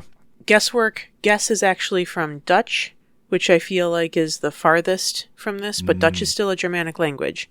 Yeah. But a lot of the other ones are Old English in origin. Yeah. And I just thought it was interesting that everything in this quote was Germanic. Yeah. I like the substance of the quote about... It's just a very good epitaph. It is also a very good substantial quote as well. Yeah. Yeah, it reminds us of our discussion on the Palantir and panicking and looking at what you cannot control as well, Yep, exactly. Don't fill it with guesswork. In the same scene, she also says, "It darkens the heart to call dark deeds good. It gives place for the evil to thrive inside us." Not as well crafted as the last one, but I also think the substance of this is very good. Yes, I also had this quote as well, mm-hmm. because both of these stood out to me for substance. Yes. Yeah, although I will say, it darkens the heart to call dark deeds good. Maybe they could have gone with a synonym for one of those. Yeah. But yeah. That's a minor complaint, and it's still, otherwise is a very meaningful message. And I think there's something to be said for the reiteration there that true. The heart becomes like the deeds. Yeah, that is true. It's like a reflection almost. And you got that alliteration, darkens dark deeds. Yeah. To me, it feels very sudden for Galadriel to speak such wisdoms to Theo, mm-hmm. after how she's acted to Adar in the last episode. It just jives if she knows these great truths, why did you act the way you acted, a half hour ago? Yeah. It's great to see her speaking better, at least. But I don't know what caused her to change her tune so quickly. Darkness designs, her dialogue is great here, but it feels very discordant with the character that they've established so far. So I noticed that all of a sudden Galadriel seems to be coming into her... She seems to be more aligning with her Lord of the Rings character and coming into a, frankly, I don't want to put this word out there, but less... annoying character. Yep.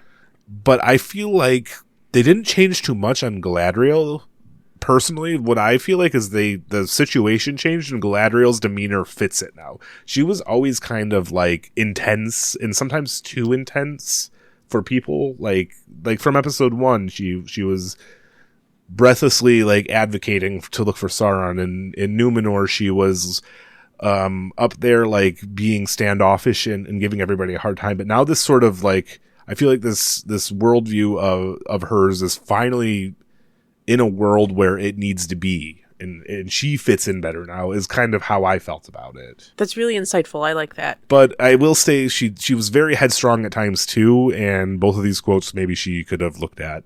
Also, there's something to say about it's easier to give advice to a troubled teen. I think I also mentioned she is kind of speaking to herself in some of these quotes too, or her past self. She actually, she has a line where she says not to shoulder unnecessary burdens in the same kind of stretch of like, whoa, where did this wisdom come from? And I do feel like she is speaking to her past self through Theo here. Yeah. She just learned all these lessons very quickly. I don't feel like it's completely out of line from her character. I just feel like, again, the circumstances now calls for somebody who acts like this, when before it was inappropriate or not the best way to handle a situation. The next quote that stood out to me was Prince Durin, when he says, "You speak of greatness for me, but you suffocate in me any ambition, any desire, any thought that does not originate in you." Mm-hmm. Yeah, and this line was delivered great, again, by Prince Durin's actor. Oh yeah, he does a great job. This quote makes me have some really complicated thoughts, so please come along with me on them. Okay. It makes me think of 2 quotes from the Silmarillion.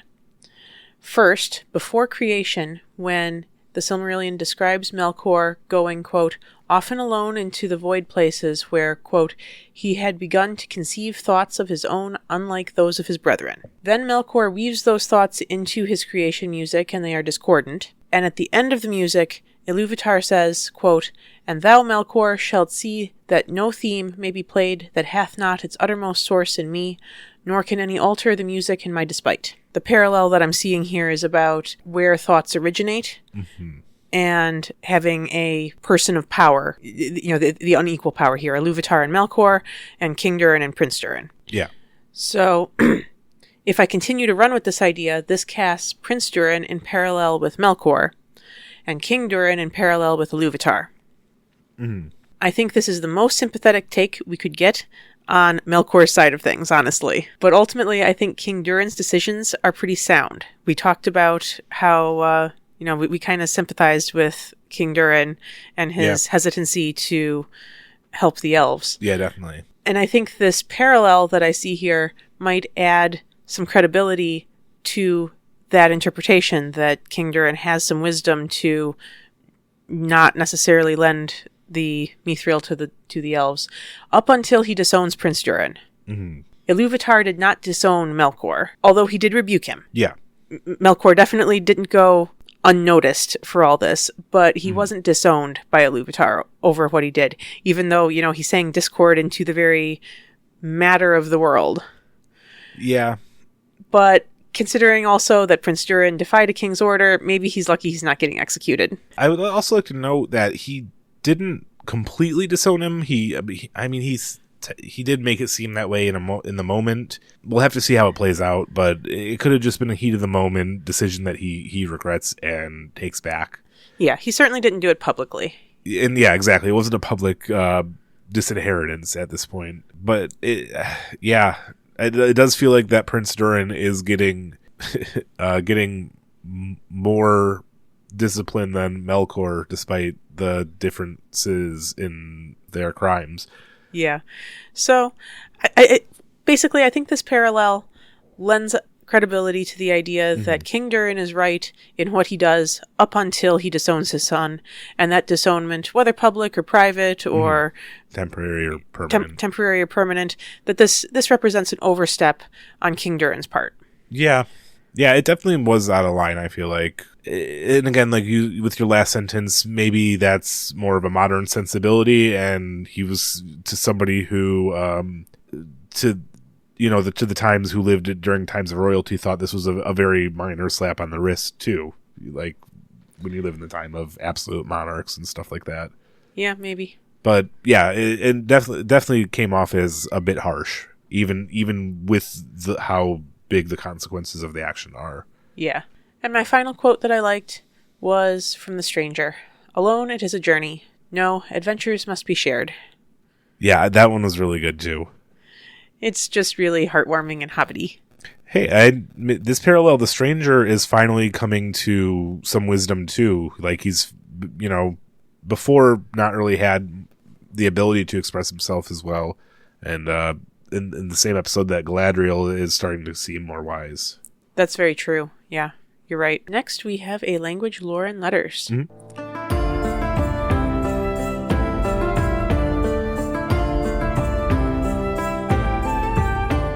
Let's continue with some more of Tolkien's complaints about that Zimmerman script. Tolkien notes that some details have been added to the Bree sequence in this adaptation, and he comments, quote, "If details are to be added to an already crowded picture, they should at least fit the world described.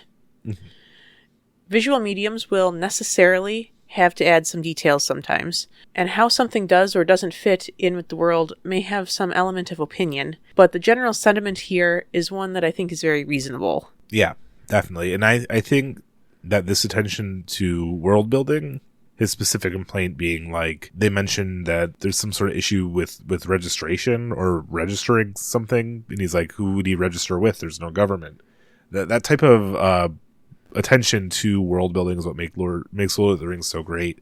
Sometimes it's like movie scripts will mention contemporary stuff, but the fact that he doesn't always point out that this is factually incorrect within the lore, but it's important and is beyond just that it doesn't fit the theme, and it also is an addition that doesn't make any sense. It kind of keeps the world feeling cohesive and internally consistent, and it on top of that allows him to build themes because of this. Yep. It's a very small detail, but I really liked reading Tolkien, like going in on this scriptwriter on when he said register to what to what government. I really like that one. Yeah. The next one, they mention leaving the inn. Didn't the New Line Cinema movies also have them leave the inn at night? No, I don't believe so. No, they did leave during the day. I do really like this entry on the Ringwraiths, though. Yes. Tolkien observes that Zimmerman misunderstands how the Ringwraiths work. He explains that the Ringwraith's main weapon is, quote, the unreasoning fear which they inspire, end quote, not any physical power that they have. The fear that the Ringwraiths inspire is increased in the darkness. So that's why Aragorn and the hobbits shouldn't be leaving the inn at night when they're going to be so much more scared because it's dark. Yeah, or leaving the inn out of fear. Yeah, exactly. That only gives them power. Leaving because you're scared of the Ringwraiths in the dark is like the worst recipe for running into Ringwraiths and having them overpower you. Yeah. I also want to point out that this is why the Ringwraiths struggle so much in the Shire. The community and happiness there is like Ringwraith Kryptonite. Mm-hmm. If this were D&D, the Ringwraiths would just take a -10 to every roll. Yeah. As soon as they're in the borders of the Shire. Yeah, they have no power here. You have no power here. Tolkien observes that he feels Zimmerman anticipates too much. He cites examples of making Rivendell a forest, where Lorien was a forest, and making Strider draw a gleaming sword on Weathertop, reminiscent of his sword Anduril later on. And he's generally critical of increasing the action scene on Weathertop. Yeah, I think the issue he has with the forest being seen visible from Weathertop might be a petty complaint. I think that would just be like, the term rule of cool, like it allows the story to be told, even if it doesn't make geographical sense. Like being able to see a faraway thing from far away, even if it technically couldn't be seen, it helps create a good visual for a visual medium, Yeah, I think there were definitely some petty complaints in here, but I also can kind of understand where he was coming from with the anticipation point as well. Well, and then you also, just on the other hand of it, like, remember when we were discussing the Return of the King, and we was like, why is Mordor the size of a large city? Like, why can you see across it, Yeah. It causes some issues, definitely. It shrinks your world when you're going for that cool looking scene. I'm not sure about the weapon one so much, talking about that he shouldn't whip his sword out and it's broken. Talking about Aragorn. Yeah. Because I thought he had a non-broken sword. I don't know. Maybe... In the books, Aragorn only has his broken Narsil. Okay, so they changed this in the New Line Cinema movies, I think, because Aragorn does some sword fighting before... Aragorn does carry a sword in the New Line Cinema movies, but it isn't made a big deal of. It's not gleaming. Yeah. But maybe Tolkien would still have had a problem with Aragorn having a complete sword. Yeah. Yeah, there does seem to be some compelling narrative reasons for him to not have a sword that works, maybe. Then the next point he make, I feel like, about how he would have done the fight scene, right? He insisted on, like, Aragorn not yelling, the Ringwraiths being dead silent. The slow tension kind of makes me wish he was a script writer as well as a novelist, because that sounds like such a good movie scene to me. Tolkien wrote some really good horror. Yeah, definitely. And I think perhaps another example of the anticipation criticism is where Zimmerman uses the eagles to transport the 9 walkers by flying from Rivendell. Like, they're called 9 walkers, but then they fly. This gives me, why didn't the eagles fly them to Mordor kind of vibes. Tolkien points out the virtue that film has in depicting scenery. And based on this aspect of the letter, I think that he would have liked the landscape shots in the New Line Cinema films. Yeah. I think it's interesting that Tolkien suggests cutting the Carathras scene, though. I think he said it would have been better to cut. I don't think he would have still wanted to, but rather than just having them fly with the eagles, just cutting Carathras would have been better. Yeah. But it was something he was willing to negotiate with. Yeah. Yeah, the overuse of the eagles is just sad. Yeah. Very, very, like... It entirely misses their narrative function. My most generous take for this scriptwriter is kind of the Bard thing, where it's like, well, the eagles just come out of nowhere and save them. Like, we have to establish them beforehand. But you can establish them beforehand at least, without having them actually do stuff, too. The eagles are established when Gandalf is rescued from Orthanc. Yeah. Yeah, that's true. They definitely do have the eagles beforehand. And they still fit within the themes. Yep. Tolkien also expresses criticism of putting beaks and feathers on orcs and of making the Balrog talk.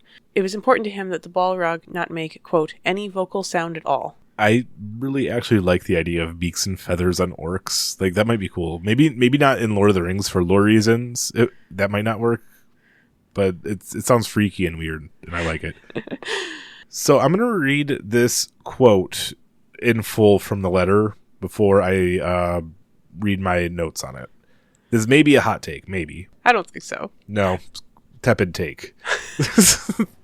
Here comes my hot take. So this is from the letter. The orcs are or were squat, broad, flat-nosed, sallow-skinned, with wide mouths and slant eyes. In fact, degraded and repulsive versions of the, to Europeans, least lovely Mongol types. I feel like this definitely dates this. I will say his little caveat that he adds in parentheses as it's written, he adds to Europeans, is a charming attempt and ultimately a failure to soften his perceived bias. For the time, at least he's willing to recognize that he has a subjective view on this sort of thing, but it's still not in great taste nowadays at all. No, this quote thankfully does not age well. Mm. I'm sure there would be many Facebook posts from today that will not age well 100 years later either. Oh, definitely, yeah. Yeah, and again, I feel like it shows at least he was thinking about how to acknowledge at least that this is his own personal bias as a European, right? Yeah, I think it's more progressive than many people of his day. In the, what, this letter would have been about the 50s or the earlier even? Probably late 50s, I want to say. I don't have a date on it offhand. Let me see if it's in the book. This letter was written in June 1958. And by that point, Tolkien was like at least middle-aged or older too, right?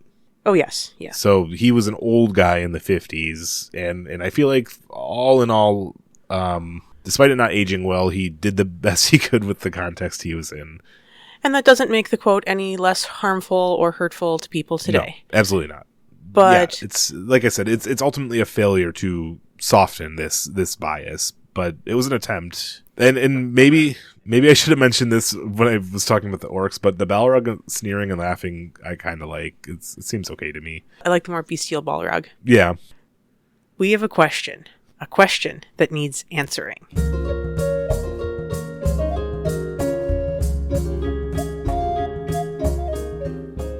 Okay, I'll read it this time. If you had to replace all the characters in Lord of the Rings with Muppets except one who stayed as the human actor, who would you keep as the human actor? Alternatively, if you had to replace one character with a Muppet, who would that be, and which Muppet would you choose to take that role? From Jim Henson Fan Group. Beaker is the best Muppet. So I don't know much about the Muppets myself. Mm-hmm. I've only ever seen Mr. Willoughby's Christmas Tree. Oh, wow. That said, my uneducated answer is that I would keep Sam as the human actor. Mm-hmm. It draws attention to him as the character that we should relate to. Yeah. And if I were casting one Muppet, I would cast Kermit as Gollum. He's a little frog-like. After all, it's not easy being Gollum. What do you think, JD? I really like Kermit as Gollum. Sam as the human actor is good because the human actor is supposed to be the self-insert character, but they're also usually very reluctant. I'm trying to think of any characters in Lord of the Rings who were the most reluctant. I want to say if we were doing The Hobbit, Bilbo would be spot on great for the human character. Oh, yeah. And keep it Martin Freeman, too. Surrounded by a bunch of dwarf Muppets and stuff. Love it. I would watch that in a heartbeat. In Lord of the Rings, it's harder to pick. I feel like maybe going the other way, even though he's not in the whole movie, just the same casting, Sean Bean Aragorn, surrounded by Muppets would be really funny. That's the only reason I would pick him. It would be just kind of hilarious. New Line Cinema Aragorn is pretty reluctant. Human Boromir would be really funny. Mm-hmm. Him being aggressive and just his character as the character he was portrayed, completely surrounded by a bunch of crazy Muppets, would be really funny. Aragorn Yes, it would. Isn't bad either. Either of the humans would be good humans. Maybe that's not a hot take. And if I had to replace one character as to be a Muppet in the otherwise human Lord of the Rings, I would probably go with Gonzo as Frodo. He's the narrator in The Christmas Carol, if you've seen that. I've not. Hold on, let me get you a picture of Gonzo. Just the look of him. I don't know, something about his face. Interesting. His characterization also kind of is like the sad protagonist too. I don't know how else to describe it. Okay. He often is like the most introspective, emotional Muppet. I get very much Frodo vibes from him for sure. Your casting Kermit as Gollum was much better, but yeah. The human actor, I'm still surrounded by the rest Muppets. I would love to see Sean Bean having to be aggressive with a Gonzo Frodo. That sounds hilarious. You can follow the podcast on Twitter and Instagram through the links in the description. Please follow, like, and subscribe on Spotify, YouTube, Apple Podcasts, and other major podcast platforms. To have your question or comment featured on the podcast, please send an email to shirepost.ringsandthings@gmail.com. If you're enjoying the podcast, please consider contributing to our efforts through the Patreon link in the description. A hearty hobbity thank you to our first supporter, Lori J. from Florida. We are deeply grateful for your support. And a special thank you to our editor and spiritual producer, Stephen Jeffrey. And thank you for listening.